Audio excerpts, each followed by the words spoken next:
میرے بھائی یاد رکھیے، جب مصیبت آئے گی، پریشانی آئے گی، تو صرف آپ اس کی زد میں نہیں آئیں گے، آپ کے بچے آئیں گے، آپ کی ماں آئے گی، آپ کے بیٹے آئیں گے، آپ کی بیوی آئے گی، آپ کے رشتہ دار آئیں گے۔ ایک آدمی کی وجہ سے گھر کے، فیملی کے سارے افراد بیماری کے شکار ہوں گے۔ اس لیے ہمیں ہوش کے ناخن لینا چاہیے۔ اللہ فرماتا ہے وَلَا تَقْتُلُوا أَنفُسَكُمْ إِنَّ اللَّهَ كَانَ بِكُمْ رَحِيمًا، اپنے آپ کو قتل مت کرو، بے شک اللہ تعالیٰ تم پر رحم کرنے والا ہے۔ اور رہی بات شریعت کی، تو شریعت نے ہمارے لیے اجازت دے رکھی ہے۔ صحیح بخاری کی روایت ہے، اللہ کے نبی صلی اللہ علیہ وسلم فرماتے ہیں فر من المجذوم فرارک من الاسد، کوڑھی سے ایسے بھاگو جیسے تم شیر سے بھاگتے ہو۔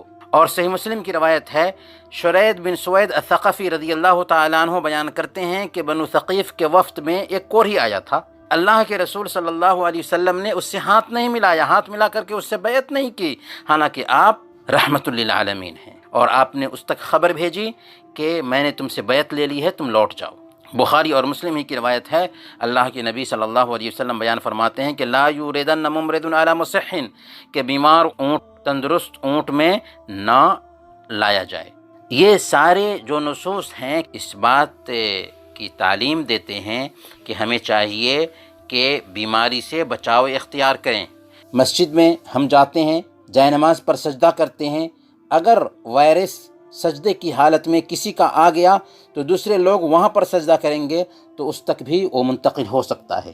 ایک دوسرے کے ٹچ میں آنے کی وجہ سے، مصافحہ کرنے کی وجہ سے یہ وائرس منتقل ہو جاتا ہے۔ تو اگر ہم احتیاط نہیں برتیں گے تو گویا کہ ہم اپنی جان لیں گے۔ ٹھیک ہے، آپ اپنے آپ کو مار دیجئے، لیکن آپ پوری فیملی کو مارنے کا سبب بنیں گے، اور جب ایسا ہوگا تو برادران وطن بھی ہمارا بائیکاٹ کر دیں گے، ہمارا علاج بھی نہیں کریں گے۔ اس لیے ہمیں ہوش کے ناخن لینا ہے۔ رہی بات اجازت کی، تو صحیح بخاری کی یہ روایت ہے، سن لیجئے، کان کھول کر سن لیجئے۔ جمعہ کا دن تھا، بارش ہو رہی تھی، حضرت ابن عباس رضی اللہ تعالیٰ عنہ جو عالم دین تھے اور اللہ کے نبی صلی اللہ علیہ وسلم کے چچاداد تھے، ابن عباس رضی اللہ تعالیٰ عنہ نے بارش والے دن اپنے مؤذن سے کہا تھا کہ جب تم اذان میں اشہد ان محمد رسول اللہ کہو تو حی علی الصلاۃ مت کہو، بلکہ کہو صلوا فی بیوتکم۔ لیکن لوگوں نے اس پر تعجب کا اظہار کیا تو انہوں نے فرمایا کہ قد فعل ذا من هو خیر منی، یہ کام اس ہستی نے کیا ہے جو مجھ سے بہتر تھی۔ بے شک جمعہ لازم ہے، لیکن میں نے مناسب نہیں سمجھا کہ تم کو باہر نکالوں، پھر تم مٹی اور کیچڑ میں چل کر کے آؤ۔ جب بارش کی وجہ سے جمعہ کی نماز گھر پر پڑھنے کی رخصت ہو سکتی ہے تو کیا ایسے وائرس کی وجہ سے جو بھیڑ سے پھیلتا ہے، کیا جماعت اور جمعہ پر وقتی پابندی نہیں لگائی جا سکتی؟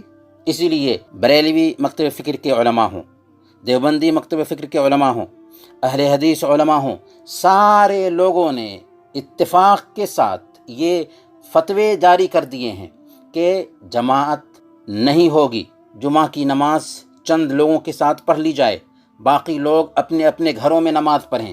لوگ کیا سمجھتے ہیں کہ گھر پہ نماز پڑھنا نماز ہی نہیں ہے، یہ کیا ہے؟ یہ جہالت ہے۔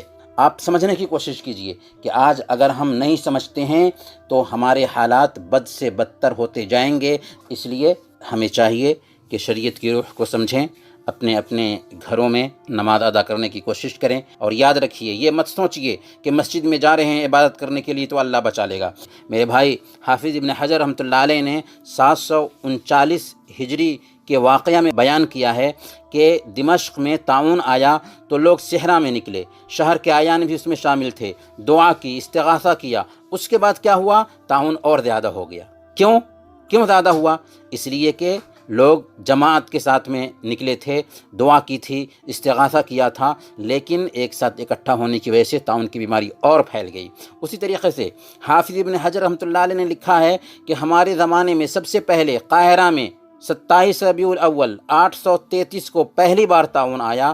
اس سے مرنے والوں کی تعداد 40 سے کم تھی۔ استسقاء کے جیسے 3 دن تک ان کے بیچ روزہ رکھنے کا اعلان کیا گیا۔ پھر 4 جمادی الاول کو لوگ صحرا میں دعا کرنے کے لیے نکلے، سارے لوگ اکٹھا ہوئے، دعا کی، 1 گھنٹے ٹھہرے رہے، پھر لوٹ کر آئے۔ 1 مہینہ ہوتے ہوتے مرنے والوں کی تعداد روزانہ کے حساب سے 1000 سے متجاوز ہو گئی، پھر اس میں زیادتی ہی ہوتی رہی۔ ایسا کیوں ہوا؟ کیونکہ بیمار اور صحت مند ایک ساتھ اکٹھا ہوئے، لوگ دعا کے لیے نکلے تھے، اکٹھا ہونے کی وجہ سے یہ بیماری دوسروں تک بھی پہنچنے لگی۔ تو کرونا وائرس بھی ویسے ہی ہے، اگر ہم نہیں مانتے ہیں اور مسجد میں جاتے ہیں اور بڑی تعداد میں جاتے ہیں، ایک دوسرے سے ملتے ہیں، تو یہ بیماری عجیب طریقے سے ہماری فیملی کو لاحق ہوگی اور ہمیں برباد کر کے رکھ دے گی، پھر ہمیں ذلیل اور رسوا بھی ہونا ہوگا حکومت کے سامنے، شریعت کی روح کو نہ سمجھنے کی وجہ سے، شریعت پر عمل نہ کرنے کی وجہ سے۔ اس لیے سنبھل جائیں، اپنے گھروں میں رہیں، پبلک پلیسز کا بائیکاٹ کریں، کوشش کریں کہ اپنے اور دوسرے کے بیچ 1 میٹر کا فاصلہ بنائے رکھیں، اور بار بار ہم یہ کہیں گے کہ گھر میں بیٹھیں، ضرورت کے بغیر گھر سے نہ نکلیں، گھر میں نمازیں پڑھیں، قرآن کی تلاوت کریں، توبہ اور استغفار کریں، زیادہ سے زیادہ روئیں، اپنے گناہوں پر روئیں۔ اللہ تعالیٰ سے ہم دعا کرتے ہیں کہ اللہ تعالیٰ ہم سب کے ساتھ میں خیر کا معاملہ فرمائیں، اور یہ جو وبا آئی ہے اس وبا سے ہم سب کو نجات دے۔ آمین۔ وصلی اللہ علی نبینا محمد۔